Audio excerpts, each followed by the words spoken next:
Dochartaigh. Today is the 4th of July, which of course is a very important day in Ireland because it marks the anniversary of when the anti-Anglo-Irish Treaty soldiers drove the pro-treaty soldiers out of Sciobairín and Listowel. Now, you'll know from previous videos that our favourite person from Listowel was O Rahilly, the man that ruined Irish spelling. Well, no, that's strong talk. One of the most important scholars of one of the most important Irish language scholars of the 20th century. But in one of my previous videos on Irish spelling, I floated the idea that he perhaps shared the politics of his brother Alfred O Rahilly, who went to study with the Jesuits, left, or was rather kicked out, then became the president of UCC, well, apart from doing other things, and then finally when his cousin, his wife, died, went to join the priesthood. But he was also a politician for Commemorate, which was the pro-treaty side in the Irish Civil War. And Commemorate, when they joined with the National Party and the fascist blue shirts, formed Fine Gael. But anyway, I thought today being the 4th of July, marking the start of the Munster Republic, short-lived as it was, would be a good day to present this information. So this is returning to the ideas that I floated, that perhaps O Rahilly shared his brother's leanings in a number of ways. But here's some of the evidence. Whether yes or no, I'm not coming down on any side. I pose it as a possibility. But because he was one of the most important scholars that we have in Gaelic dialectology, I've included a lot of this material also just for the fact that it's interesting, but also that some of it gives us an insight into his leanings. So, off we go. If I can find the right file. Right. Also here, various forms of Irish spelling. I won't go into it now, but there's a taster of what the future of Irish spelling might look like, the future of Gaelic spelling might look like. I'm going to read some passages from T.F. O'Reilly's 1932 book, Irish Dialects Past and Present, which one of the reviewers noted would be better called Gaelic Dialects Past and Present. But anyway, on with the show. So on page 8 and 9, he says, the Battle of Kinsale at last gave a good grounds for believing that this object, the extirpation of Irish, might be achieved, though Attorney General John Davies was a little too optimistic when he wrote 10 years later, in 1611, because they, the Irish, find a great inconvenience in moving their suites by an interpreter, they do for the most part send their children to schools, especially to learn the English language. So as we may conceive and hope that the next generation will in tongue and heart and every way else become English, so as there will be no difference or distinction but the Irish Sea betwixt us. In these words of Davies, we have a concise but accurate summary of the objects for which Trinity College was established. It was designed as an agent in the furtherance of the English conquest of Ireland, and apart from a few spasmodic efforts to use Irish for purposes of proselytism, it remained until quite recent times too fanatically faithful to its founders' intentions to acknowledge the existence of the Irish language. By the English in Ireland, the Irish language, as being more distinctively Irish, was regarded with even greater hostility than the Catholic religion. Footnote number 1. As Prendergast says of the Cromwellians, but the statement is of more general application, their object was rather to extinguish a nation than suppress a religion. And of course it's been cited at different times that the reason that the Catholic Church sided with the English language rather than the Irish language historically was that the Church was following the money, and also the idea that if the people of Ireland saw themselves as having simply a different religion rather than as a different language. That would be to the benefit of the Catholic religion. Page 9. Small wonder, therefore, that while Oxford produced an Edward Llwyd, who came to Ireland to study Irish and to whom we owe the first Irish-English dictionary in 1707, during the whole of the 18th century, the record of Dublin University in the matter of Irish is a shameful blank. Footnote number 2. Unless indeed it chooses to take credit for having at one period, in the early 18th century, hired an unfortunate hack named O'Lineen, who changed his name to Linnegar to teach Irish to a few divinity students. I suppose the reason I probably included this was just to show that I can't remember now, but it's not that T.F. O Rahilly was shied away from criticising the church, whatever his own religious leanings may have been. Now, page 11 and 12. With the relaxation of the penal laws in the throughout the 1700s, a great opportunity had come, but it was missed. The most influential among the Catholic clergy and laity had already travelled far on the road to Anglicisation. The climax came with the foundation by the British, recta English, government in 1795 of the Royal College of St. Patrick in Maynooth for the education of the Catholic priesthood. In Maynooth College, English from the start held a position of complete supremacy, almost as if Trinity College had been taken as the model for the new institution. Henceforth, English became, in effect, the official language of the Church in Ireland. It is probably not without significance that the few Catholic books in Irish issued during the 30 years succeeding the foundation of Maynooth College were composed or translated mostly by laymen, for example, Pádraig Dinn, E. Kavanagh and Joseph Scurry.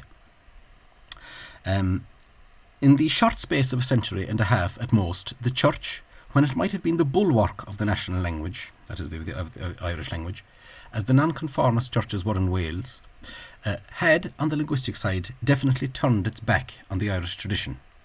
Even in our own day, observers of the dwindling Gaeltacht can point to districts where clergy ignorant or indifferent to Irish are foremost in bringing about the decay of the language.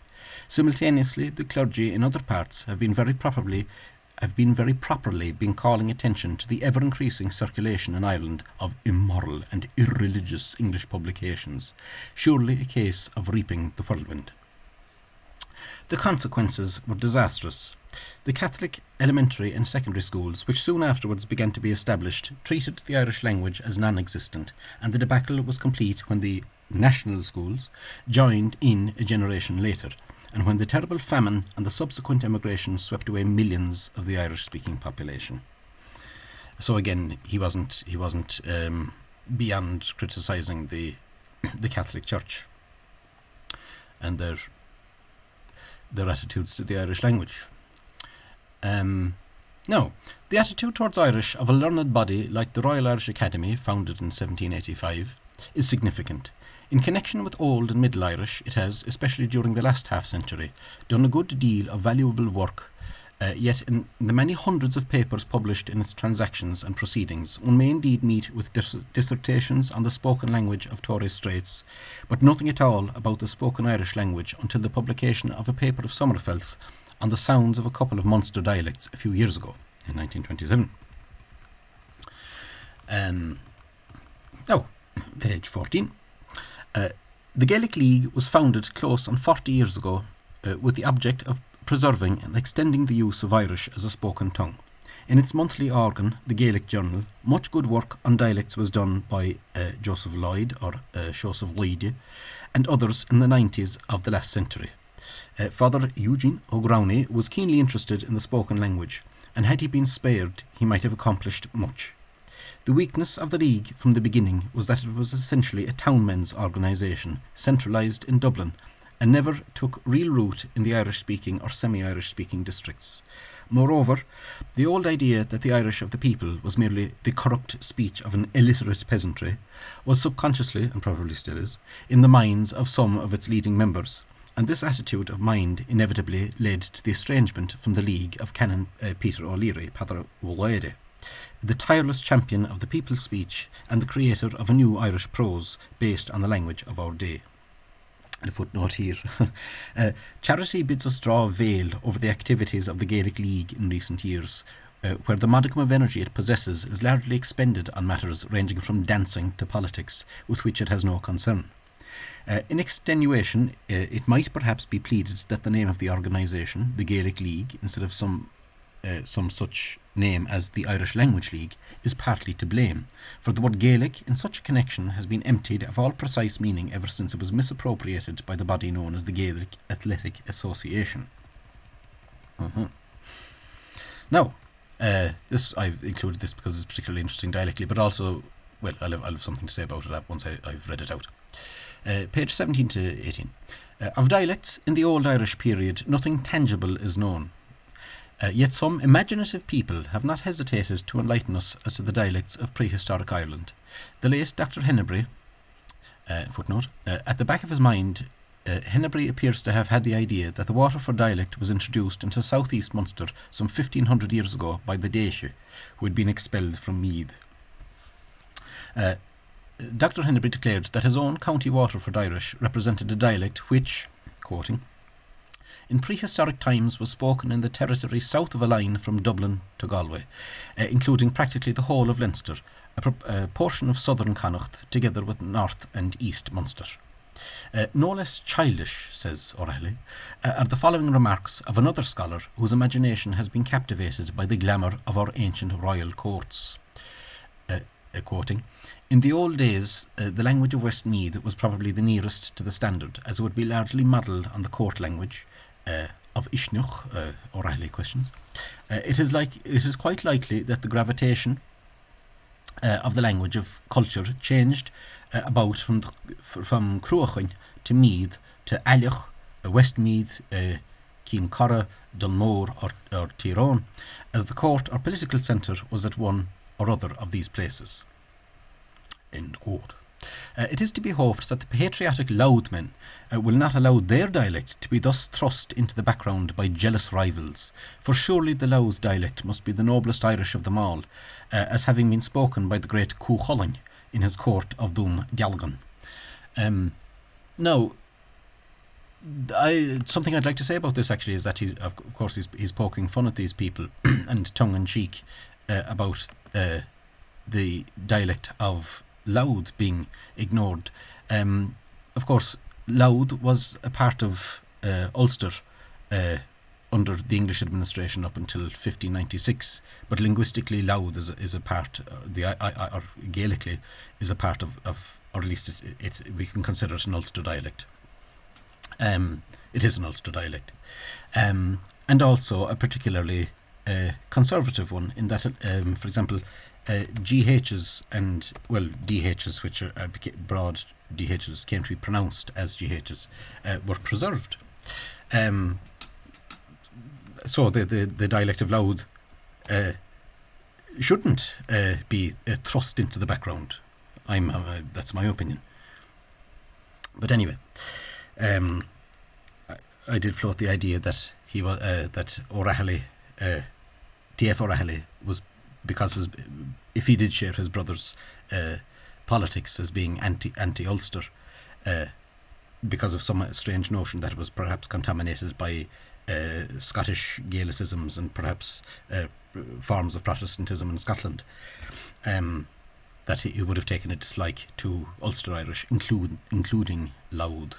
But anyway, a perusal of the following pages will lead to the conclusion that historically there were but two main dialects in Irish, a northern and a southern, and that each of these, but especially the northern, was divided in two lesser dialects. And this is the first time I'd like to highlight the fact that it's not glaringly obvious most of the time, but it's very interesting to see the way that he speaks about Southern Irish and the way that he speaks about Northern Irish.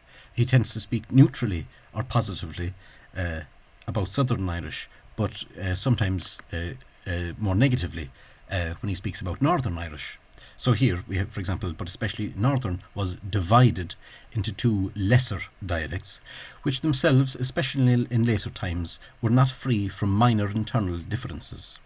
In their latest phase, the area occupied by the two main dialects will be found to have a certain correspondence with the well-known legendary division of Ireland into Cown's half, or Con in Old Irish, Leachin, and Mogh's half, or Mus half, La Vowel. The way I tell people to remember this, Leachin has a C in it, and that's the half that has Connacht in it, and La Vowel has Munster in it, and Leinster, and that's the way to remember those. The boundary between which ran from Dublin to Galway Bay, but of course the correspondence, such as it is purely accidental. The province of Leinster, as we know it today, is an amalgam of two older provinces, Leinster proper, Wine, and Meath, Midde, or Midde, now pronounced Mee, or at least in Munster. Of course, Ulster dialects often preserve, and as Meath itself seems to have done, preserved the disyllabic pronunciation, Midde. Anyway, he says the province of Meath consisted of the present counties of Meath, Westmeath and Longford, together with the northern half of County Dublin and that portion of King's County, Offaly, which lies west of Tullamore and north of Birr. South of this lay Line. It was not until the 17th century that the province of Meath began to be reckoned as part of Leinster by the English government, and it seems pretty certain that as long as Irish was spoken there, its inhabitants kept up the old distinction and never regarded themselves as Leinig. So he's to pick back up on this thing, that Meath, together with the portion of Ulster and a small part of Munster, were part of Leinster.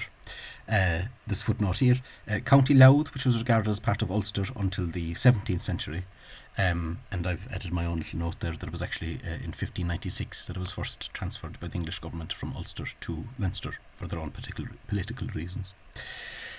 And the footnote here, the district formerly known as Éile I Chearúil, that's the part of, well, as he says here, in the southern western corner of King's County. Yeah, well, you can read it there for yourself. No, there's something I'm missing there. I think it was in Southern Irish. Southern Irish was supreme in line, as in Munster, but Mee was preeminently the battleground of the dialects, and nearly every important variety of Irish was spoken there within its borders, from Nobber in County Meath to Birr in King's County. And again, just to highlight the idea of supremacy and battlegrounds, his language tends to be very militaristic. Of course, he, as we all are, was a product of his own time.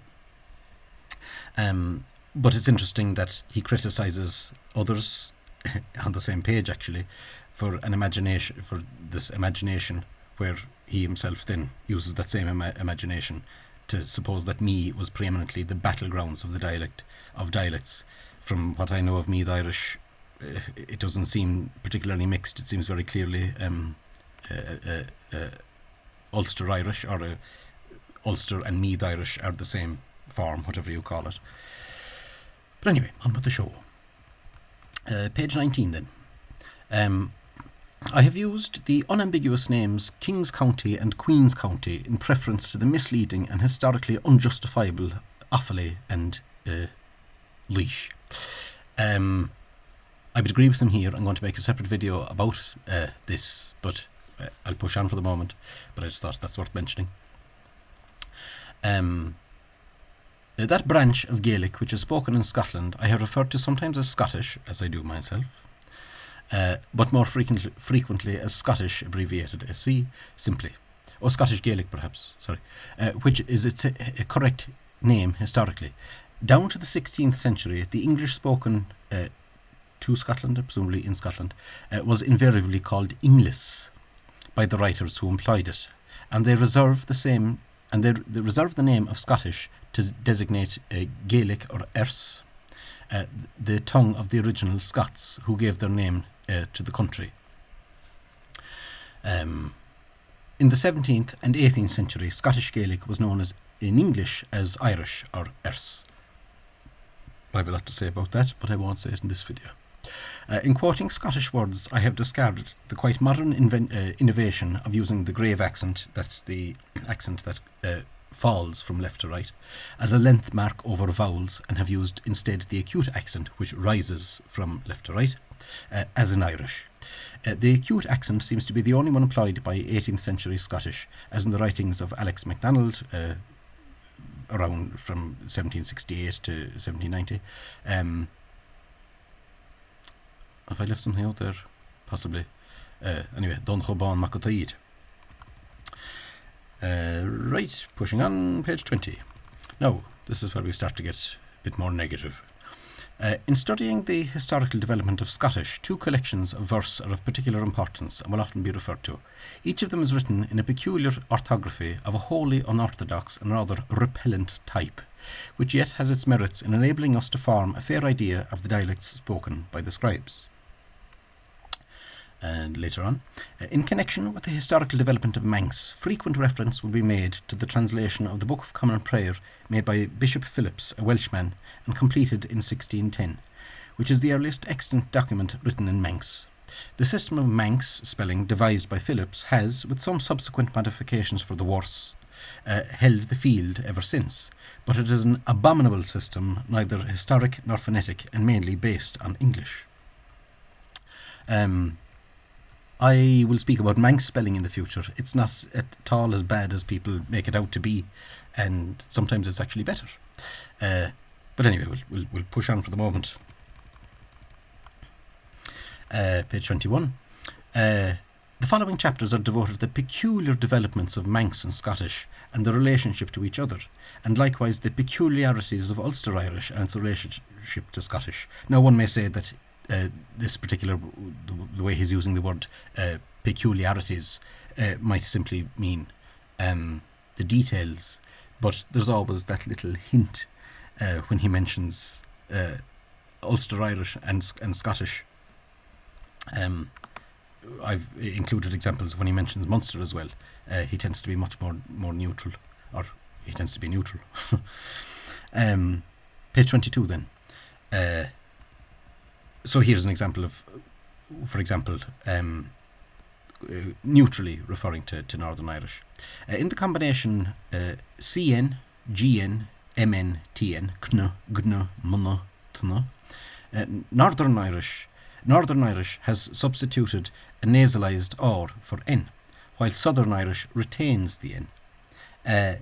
In the Aran Islands and also on part of the Galway mainland, usage is mixed, N and R being used indifferently. On the other hand, one may hear R for N in parts of Northern Clare. Footnote number 1. In some other parts of Munster, the same change occurs sporadically in a very few words and phrases. There is also some slight evidence that R for N was not unknown in the Irish parts of Line. For example, North Kilkenny, which, the R was there for N as a fact. Kildare, South Dublin. Scottish Gaelic, like Irish, retains the N in writing, but in Scottish speech it is always, or nearly always, pronounced as R. Manx knows only R since the first Manx book was printed in 1707. It has Crag, Irish and Scottish Cnáid, jeering or jibing, Cronk, Irish and Scottish Knock, and Mran, Irish Mana, Scottish Manaan. Mra'an, with an R. 23. It is probable that in those districts in which R gained the upper hand, both N and R were for a long time in use side by side, as they are in Aran today. So again, this use of slightly militaristic, or everything's a battle. But anyway. 24. In the West, the northern usage prevails in Galway, except in some very few words like Key, older Cuvid, pronounced Key as in Munster. That the same pronunciation of Cuivte, to give the classical pronunciation, was known in Westmeath is shown by the misspelling Cuive for a Key in a manuscript written in that county. 29, I'll skip this little part here, but the rhyming of AO, That's the sound with oo in Scottish verse. So now, as soon as we hear Scottish, expecting something bad. Verse is a question that awaits investigation. It may be noted that Duncan McCrae of Cathal, in the Fernie manuscript, 1688-1693, rhymes Tuathail with fearing, which means that he pronounced those words see-hit and fearing. The rhyming of with oo is not unknown, but as Henderson has remarked, the unrounded oo sound of is in itself an unmusical sound and is a barrier to poetic rhymes. Interestingly, one of the features of Leinster Irish was that, or East Leinster Irish, was that AO after labial consonants, so P, B, M and F. AO actually became oo. But anyway, as found in Scotland, in places. Now, so again, page 31 and 32, just out of dialectal interest. An Irish 15th century vellum, 23p20, written in Kings County, County Offaly, has numerous spellings which prove that the scribe pronounced AO as A. Thus he writes AOR for air, earlier AR, disyllabic, having two syllables, AR, RAOD or AOD throughout, passing for raid, sreigach, and the like for sreich, obviously pronounced sreigach.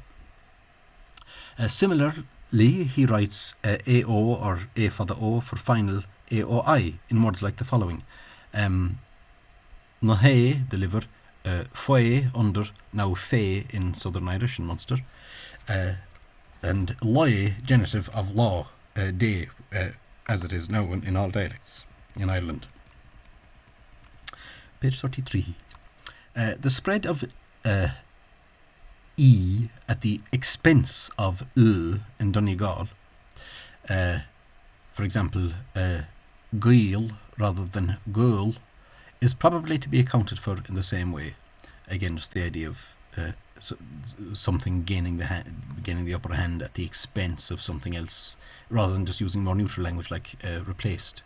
But he has a footnote. It is worth noting that Gallagher, Donegal, 1736 in the north of Ireland, but not in Northern Ireland, in the 6 counties, pronounced AO as E, to judge from such spellings of his as Dochartaigh for the Chrohiv, or for the Chrohiv, Faciv for that spelling, Buil for this, for boil.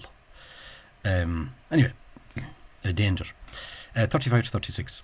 Assuming the pronunciation of AO in Middle Irish as A, or rather more centralised we may take it that the pronunciation of AOI was at first with the addition of a glide between it and the palatal consonant following, the glide afterwards developing into a full vowel, giving a pronunciation A.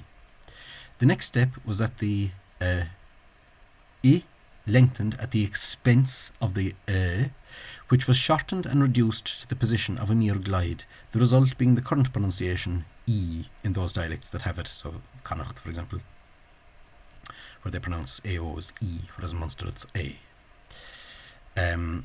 36. Later, the Scottish borrowed O, which developed into U, got a footing in Ulster, but it did not succeed in eliminating the native development E. Again, he has this idea that that all the particular features of Ulster Irish seem to be because of Scottish, but a lot of those points have been demonstrated to be wrong by Cathal or Dochartaigh. In his book Ulster, what is it, the Dialects of is it Ulster? I forget the name of the book. Something like the Dialects of Ulster, something like that, by Cathal or Dochartaigh. Anyway, 37. More important is the change, common in Ulster, of O preceded by a labial to E or L, etc. Thus, buon is pronounced in Donegal as if it were buin, pronounced something like buin or buin, comparative buin. In the same county, huir is pronounced huir and huir. The a of the latter form is due to contamination with huir. In South Donegal, ua is normally pronounced ua, but ua is preferred towards the north of the county. Now, I've marked this in red. I perhaps shouldn't have, because he might perhaps be using the word contamination simply in its etymological sense, the whole idea of con, meaning together, and this tamination, the idea of touching something, simply that it's been touched by or influenced by something else. Not necessarily to say that it's poisoned, but who knows. Page 39. Again, a lot of this stuff is just for dialectal interest. Everywhere in Gaelic, the negative use with the imperative of verbs is na. In Scottish Gaelic and in Ulster Irish, na. In Manx, spelt ny. N. Na kail, don't lose. Na be, don't be. Na hole, don't drink. It causes no mutation of the following initial consonant beyond prefixing h to vowels, what I would call aspiration, but that has been used to mean lenition of consonants, so maybe that's a bad term to use as well. Anyway, in Southern Irish, the same unmutating na, or rather h prefixing na, is used with the other moods. Number one, as the negative relative, an fear na hólan, the man that doesn't drink, for example. Two, as the negative form of the conjunction go. As the negative form of the conjunction go. Right, as a subordinating clause, whatever. Der sé na hólan sé, he says he doesn't drink. And three, in negative questions. So, for example, na cailan, na bíon, na hólan. In Northern Irish, nach, or rather nah, because broad CH is pronounced as H a lot of the time, is employed in Northern Irish, is employed in the same three senses and causes eclipsis. For example, nach gallian, nach mien, nach nálan. This latter usage prevailed throughout Connacht and Ulster, and in the north of Leinster, for example in counties Longford and part of Meath. The Southern Irish na, unmutating, preserves the Old Irish usage. The Northern nach derives from Old Irish nach or nach, the form of na used before infixed pronouns. 42-43. In Scottish Gaelic, nach unmutating is used. Nach cail, nach bí, without the father, he writes, but it has the father. Nach all. In the Dean's book, or in the Dane's book, as has been mentioned above, eclipsis after nach, which is the Scottish usage, had begun to invade a few irregular verbs, and these no doubt played their part. These no doubt played their part in helping to spread certain eclipsed forms like jig, jage, which have become stereotyped in the Scottish Gaelic of today. It is questionable, and again perhaps stereotyped, is being used neutrally or perhaps with its more negative connotations that it has nowadays. It is questionable whether eclipsis after nach in Scottish Gaelic ever progressed, so there's more neutral language, or we might understand that as positive, but progress simply means to go forward, but one can of course progress off a cliff. Whether Scottish Gaelic ever progressed in beyond the stage represented in the Dane's book. Page 43. In Manx, nach, spelt N-A-G-H, eclipses F, C, P, T, so voiceless obstruents, prefixes N to vowels and leaves the other consonants unmutated. Nach gal, nach bi, nach new. This is actually that IU is what is this verb in Irish, iv. Igi is a kind of a rare word for drinking, iv. And of course it's related to Latin bibere and all this. Anyway. Oh, sorry, is it? Yeah, that word actually has a very interesting history, with the PIB and all to do with laryngeal number 3 and everything. But anyway, sorry, I'll stay on track. Precisely the same effects are produced by the conjunctions of the, that, Irish go, the, if, Irish da, and mo, before, Irish solfa, although the solma actually exists existed in Meath, for example. Solma before a verb. Scottish Gaelic mun. The Manx negative ha or ha differs from the foregoing only in that with regard to f it hesitates between lenition and eclipsis.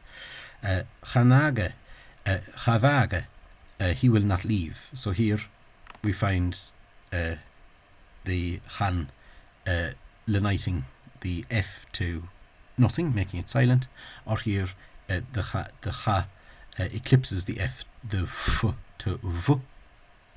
Chavage, he will not leave. Page 44. I'll go on for a while more. I'll stop then because I've loads of this. I'll make 2 videos out of it. 44. The best known writers of the first half of the 17th century used only ni il or ni oil, but ni vil was common in later texts, as for instance in O Malloy in a southeast Ulster manuscript of 1679 and in the Old Testament published in 1685 but translated half a century earlier. It persisted into the 18th century, being found, for example, in Dunleavy in the East. Dunleavy, actually. Dunleavy. Get it right. And in the East Ulster translation of the Imitatio. The contracted form Neil, which has now supplanted both Ni il and Ni vil, is found from about 1700. Father Minus O'Donnell, 1706, uses Neil and Ni il. Again, he wrote it without the Sheen Fada, the acute mark. Sick. That's what sick means, of course. It doesn't mean wrong. It means thus written. So. Anyway, John Richardson in 1711 and Gallagher 1736 use only Neil. Begley in 1732 has both Neil and Ni vil. With the forms of the Yevim, or the Yaim as is pronounced in Kerry, in Munster nowadays, the Yaim, I get, the eclipsis after Ni has held its ground and is universal in the Irish of today. My examples are, however, rather late, the earliest being Ni Bhuim in a Scottish publication of 1631. And the footnote there, or one of the footnotes, again, just for dialectal interest. In Munster, the eclipsis has been extended to the fa forms of this verb, Ni Bhaim. The I in this verb has the value of a diphthong, or rather the aga in this verb has the value of a diphthong, something like I or ul. Well, I, really, in the south.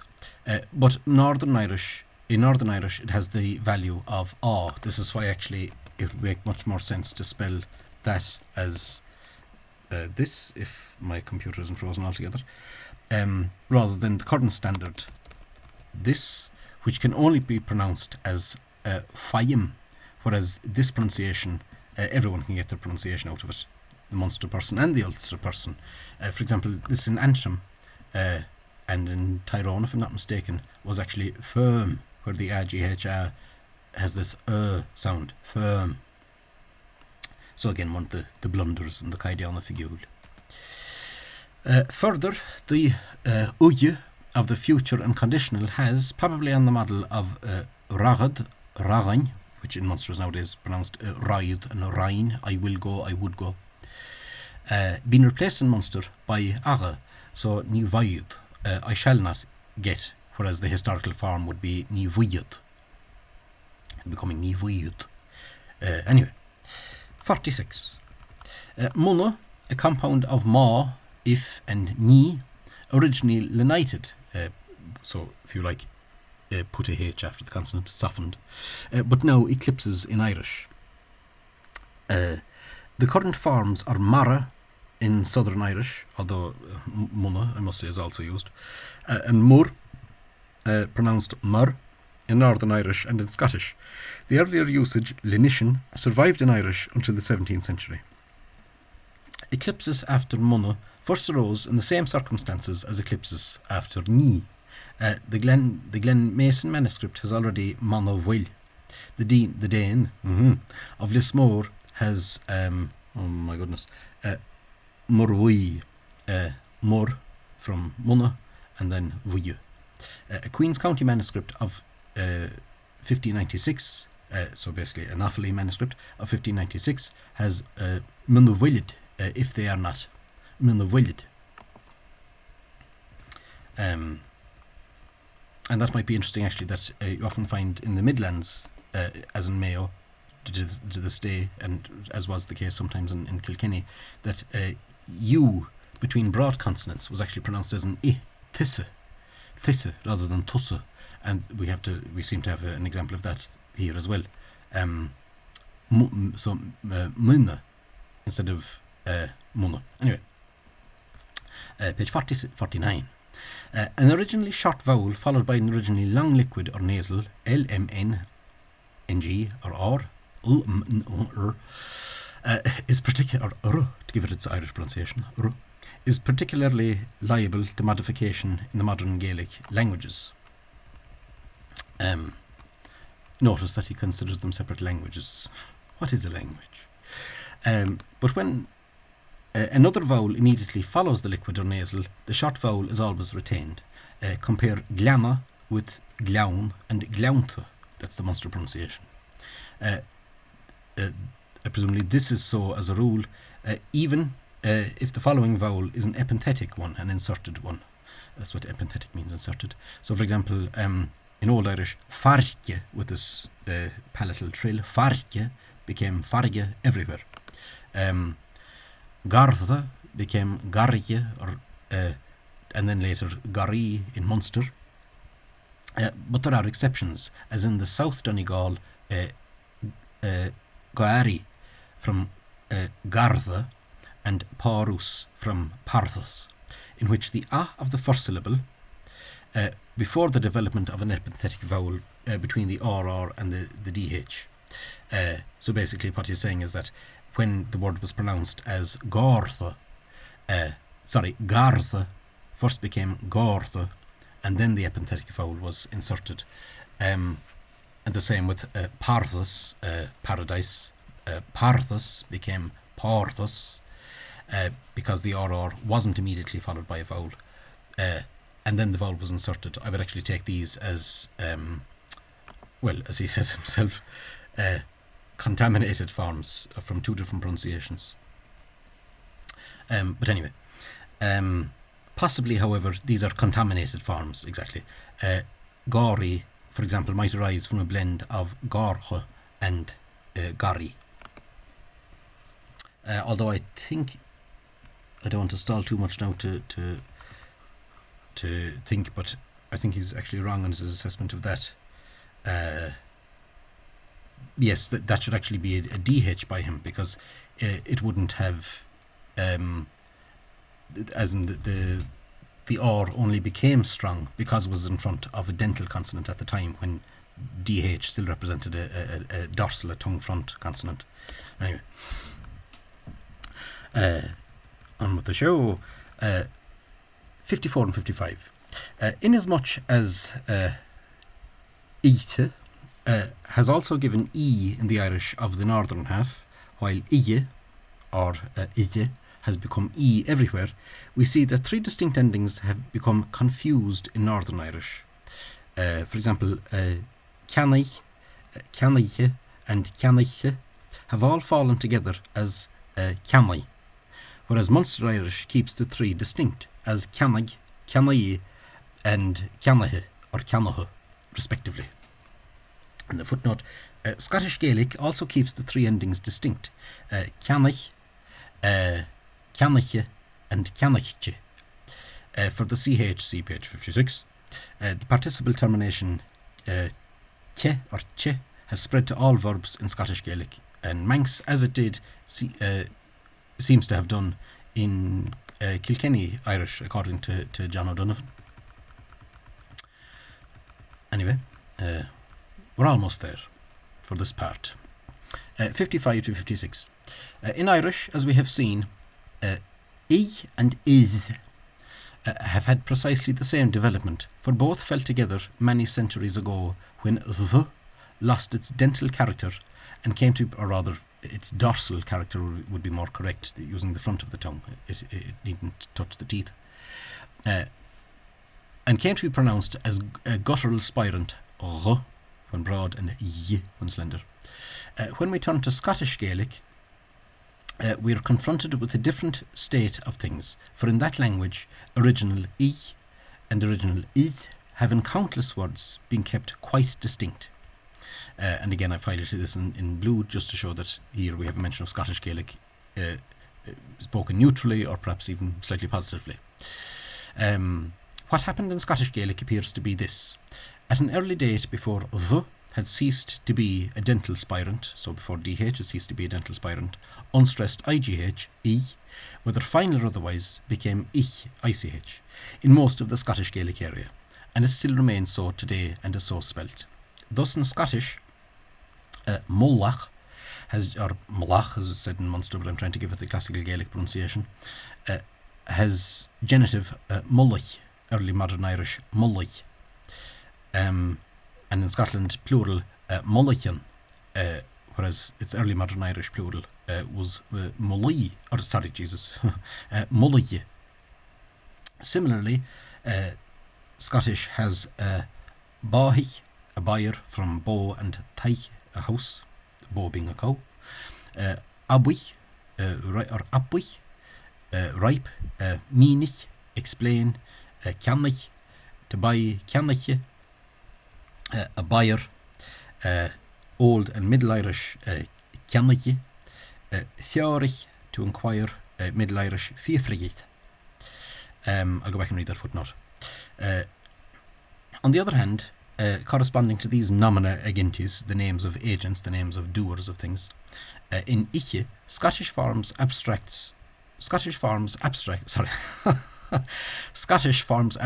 by substituting ach for Iche.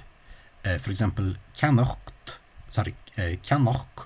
as contrasted with Middle Irish Cannacht. In some of the northern dialects, Sutherland and Wester Ross, however, a spoken I, an I, sometimes precedes the ach. Evidently, the Scottish Iacht represents Old Irish Idiacht, the termination of abstracts derived from nouns in I, where that ID in Old Irish corresponds to modern IDH, which must have been generalised in Scottish at the expense of Idiacht, from nouns in Ige, IGE, or in modern spelling IGHE. For the latter would have given Ichicht, because in Scottish IGH, unstressed slender GH, has become CH. So Ichich, Ichich in Scottish. Compare Scottish Ciestach Christianity with Scottish Ciestach, a Christian, and Scottish Filiach with Middle Irish Filiacht. Now, the same change of and that's sick, the same change of unstressed I to ich has evidently some vogue in Middle Irish too, though it failed to make good. In any event, unstressed ich would not have survived in modern Northern Irish, which is, as we shall see, intolerant of palatal ch, a ch, and of h outside stressed syllables. Almost there, my friends. Last paragraph, because there are incomplete notes here. That anyway, 59. In line and in parts of South Connacht, mínigit would become first mínige and then míni.